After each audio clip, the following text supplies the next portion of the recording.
आलस एक ऐसी बुरी आदत है जिसकी वजह से अच्छे अवसर भी हाथ से निकल जाते हैं। इस बुराई को जल्दी से जल्दी छोड़ देने में ही भलाई होती है। आलस की वजह से बहुत सारे नुकसान हो जाते हैं। बहुत से लोग इतने व्यस्त हैं उन्हें एक समय खाना सोने का समय नहीं है। वहीं दूसरी तरफ कई लोगों के पास कोई काम धंधा ना होने के कारण आलस्य परेशान वह अपनी निजी जिंदगी से परेशान होकर किसी भी काम में रुचि नहीं रखते। उन्हें हर समय थकान और नींद आने लगती है, इसलिए वह पूरी तरह सशक्त नहीं होते, जिससे उनको एक सकारात्मक ऊर्जा मिले जिससे वह भी आगे जिंदगी में कुछ कर सके और जिंदगी सफल बन सके। अगर आपको अपने आलस को भगाना है तो आपके दिमाग को जागरूक होना पड़ेगा। आपको घर के अंदर ना रहने के अलावा बाहर की दुनिया को देखना बहुत जरूरी है। सकारात्मक सोच रखने वालों के साथ रहना और कुछ बनाने का हुनर ही आपको आलस्य से दूर कर सकता है। तो आइए हम आपको बताते हैं आलस को दूर कैसे करें। इसके 10 बेहतरीन तरीके। आलस कई प्रकार से आ सकता है। किसी को तो सब कुछ होने के बावजूद भी आलस आता है और किसी के पास कुछ ना करने से आलस आता है। कभी कभी यह नकारात्मक सोच भी हमें आलसी बना देती है। एक सकारात्मक सोच आपको आलसपन से दूर कर सकती है। एक सकारात्मक सोच जिंदगी को सफल बनाने में अहम भूमिका निभाता है। अगर आपका सोच सकारात्मक है तो आपको ना तो आलस्य आएगा ना ही नींद, बस कुछ करने की सोच आएगी। सकारात्मक सोच लाने के लिए आप ऐसे लोगों के बीच जाएं जो सकारात्मक सोच रखते हो और वही बात करते हो। इससे आपके अंदर भी एक ज्वाला आएगी और आप भी कुछ बनाने के लिए तैयार रहेंगे। आलस्य को निकालने के लिए आपको घर के अंदर से निकलकर बाहर देखना चाहिए कि कौन कितनी मेहनत कर रहा है और कैसे जिंदगी को आगे बढ़ाया जाता है। कहते हैं अगर व्यक्ति कुछ करने की ठान लेता है तो कोई भी समस्या उसके आगे पीछे नहीं आती। अगर कोई छोटी मोटी परेशानी आ भी जाए तो वह चकित नहीं होता है, बल्कि कुछ करने की सोचता है। इसी तरह अगर आपको आलस्य को दूर करना है तो जागो और अपने हुनर को जगाओ। कुछ कर दिखाने का समय है। यह सोचता और सोने का समय नहीं है। इससे आपके अंदर एक नई ऊर्जा आएगी। कोई भी व्यक्ति आलस्य से इसलिए भरा रहता है क्योंकि उसे मोटिवेशन की कमी होती है। आपको खुद प्रेरित होना पड़ेगा। इससे आपका दिल भी कुछ करने का सोचेगा और आपको एक जुनून मिल जाएगा कि जो कुछ मैं कर सकता हूं। आप अपने काम को बढ़ावा देने या अपने लक्ष्य को प्राप्त करने के महत्व के बारे में पुष्टि और सोच के माध्यम से अपनी प्रेरणा को मजबूत कर सकते हैं। यह सबको पता है कि समय हमारे लिए कितना कीमती। एक समय में आदमी क्या से क्या कर सकता है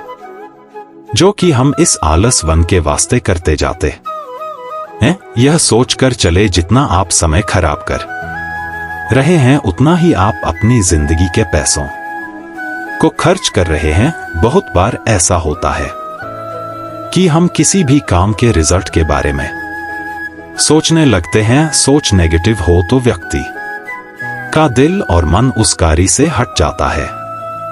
परिणाम स्वरूप काम करने का दिल नहीं करता। आलस्य भारी होने लगता है। इसलिए किसी भी काम के अंत के बारे में ना सोचे, पूरी तके साथ डटे रहे। ऐसा कौन सा कार्य संभव नहीं है जो मनुष्य ने नहीं किया। सुबह की सैर में बहुत ताकत होती है। यह शरीर के आलसपन को दूर करने के लिए बहुत महत्वपूर्ण है। 5 बजे अपने बिस्तर से निकले और बाहर खुली हवा में जाए, नंगे पांव हरी घास में चले। इससे आपको दोनों तरफ से नमी मिलेगी जो कि बंद कोशिकाओं के लिए बहुत आवश्यक है। इसके अलावा आप ध्यान कर सकते हैं, यह हमें आंतरिक रूप से साफ और शुद्ध करता है। आलस्य हम हमारे द्वारा भारी भरकम और असंतुलित खाने से भी होता है। अगर हमें 4 रोटियों की भूख लगी है तो हम एक और ज्यादा खा लेते हैं। इससे हमारे शरीर का पाचन शक्ति कमजोर हो जाता है और यह अनावश्यक भोजन हमारे आलस पन को ज्यादा बढ़ाता है। याद रखें, अगर आपको 4 रोटी की भूख है तो आप 3 ही खाएं। यह कहना बिल्कुल भी गलत नहीं होगा कि हमारे आसपास बहुत नकारात्मकता है। ऐसा इसलिए क्योंकि हम जो पढ़ते हैं, देखते हैं, उसका हमारे दिमाग पर प्रभाव पड़ता है, जिसकी वजह से न केवल तनाव होता है बल्कि हम खुद को इस कदर उन चीजों में उलझा लेते हैं जिससे निकलना मुश्किल हो जाता है। यही तो एक वजह है कि जब हमारे पास नकारात्मकता बहुत ज्यादा दिखने लगती है तो हम बहुत अजीब सा बर्ताव करने लगते हैं। अगर एक नकारात्मक विचार मन में आ गया तो बाकियों को निमंत्रण मनुष्य खुद देता है। उसे उस दौरान किसी दूसरे की जरूरत नहीं पड़ती। उसका दिमाग नकारात्मक विचारों को अपनी तरफ खुद आकर्षित कर लेता है। इसमें कोई दो राय नहीं है कि नकारात्मक विचार बेहद शक्तिशाली होते हैं। ऐसे में सबसे पहले तो इन्हें अपने ऊपर हावी ना होने दे। हम मानते हैं कि आप जब कुछ अच्छा करना चाहेंगे तो आपका मन उसे करने में टाल मटोल करेगा, लेकिन इसके बाद भी उस पक्ष के पहलू को देखें और समझने की कोशिश करें कि क्या सही है, क्या गलत।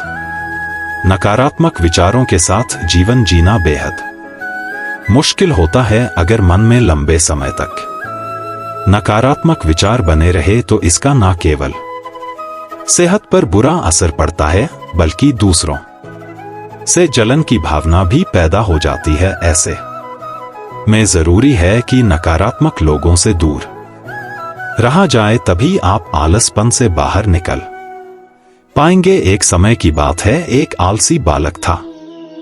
वह कभी भी अपना कार्य नहीं करता था। वह हमेशा विद्यालय नहीं जाता और अपनी कक्षा का कार्य भी सही प्रकार से नहीं करता था। एक दिन उसने सोचा कि आज मैं विद्यालय नहीं जाऊंगा, और मन में ख्याल आता है कि आज मैं बगीचे यानी पार्क में घूमने जाता हूं। जैसे ही वह पार्क में जाता है वहां गेंद से खेलने लगता है, क्योंकि उसने देखा कि पार्क में कोई नहीं था, एक भी प्राणी वहां नहीं था सिवाय उस बालक के। उसने एक पेड़ पर कौवे को बैठा देखा और कौवे से बोला कि यहां आकर मेरे साथ खेल खेलो। तो फिर कौवा कहता है, अरे बालक, इस समय मैं लोगों को उठाने के लिए जा रहा हूं, मेरे पास बहुत सारे काम है, छुट्टी के बाद तुमसे मिल पाऊंगा फिर क्या। वो बालक नाराज हो जाता है और बगीचे में कबूतर को देखता है। कबूतर से कहता है, अरे मित्र, आओ मेरे साथ खेल खेलो। कबूतर कहता है, आज मैं भोजन इकट्ठा करने के लिए खेत में जा रहा हूं, मेरे पास तुम्हारे साथ खेलने का समय नहीं है। बालक नाराज हो जाता है और वहीं पर एक भंवरे को देखता है और भंवरे से कहता है, क्या तुम प्रतिदिन यह फूलों का रस इकट्ठा करते रहते हो? आओ आज मेरे साथ थोड़ा खेल खेलो। भंवरा कहता है, यदि मैं तुम्हारे साथ खेल खेलूंगा तो फिर मैं फूलों से शहद कैसे इकट्ठा कर पाऊंगा? तुम मुझे माफ करो, मैं तुम्हारे साथ नहीं खेल सकता। फिर उसे एक चींटी दिखाई देती है और चींटी उसके भाग्य को खोल देती है और चींटी उसको ये संदेश देती है कि हमें आलस्य बनकर नहीं बैठना चाहिए। वह बालक अपने मन में विचार करता है कि संसार में चाहे पतंग हो जीव जंतु हो या मानव हो, सभी अपने कार्य में व्यस्त रहते हैं, कोई भी आलसी नहीं है। तो फिर मैं किस लिए आलस करता हूं और प्रण करता हूं कि आज के बाद मैं भी आलसी बनकर नहीं बैठूंगा। उसी दिन से वह विद्यालय जाना शुरू करता है। और मन लगाकर पढ़ाई करता है जिससे वह विद्वान बन जाता है। इस कहानी से हमें क्या सीख मिलती है? मनुष्य का सबसे बड़ा शत्रु आलस होता है। वह उसके शरीर में रहकर उसके शरीर को इतना कमजोर कर देता है, वह कभी मेहनत नहीं कर पाता, परिश्रम नहीं कर पाता। उसकी इच्छा काम करने की नहीं होती, एकदम से अंदर से खोखला हो जाता है। इसलिए इस आलसी रूपी शत्रु को हमें अपने शरीर के मन से और आत्मा से हमेशा के लिए निकाल फेंकना चाहिए। हमें कभी भी अपने आप को खाली नहीं समझना चाहिए। जब भी हमें लगे कि हम खाली है तो हमें उस समय कुछ ना कुछ कार्य हमको करना चाहिए। अगर आलस हमारे अंदर आज प्रवेश करता है तो हमारी शक्ति को चिढ़ाने का काम करता है, तो ये हमारी शक्ति को नष्ट कर देता है। हमें इस आलस्य को दूर भगाना ही होगा और परिश्रम जी जान लगाकर करना होगा, तभी हम सफल हो पाएंगे। दोस्तों, इस वीडियो में बस इतना ही। मिलते हैं अगले वीडियो में। अपना ख्याल रखिएगा। जय श्री कृष्णा।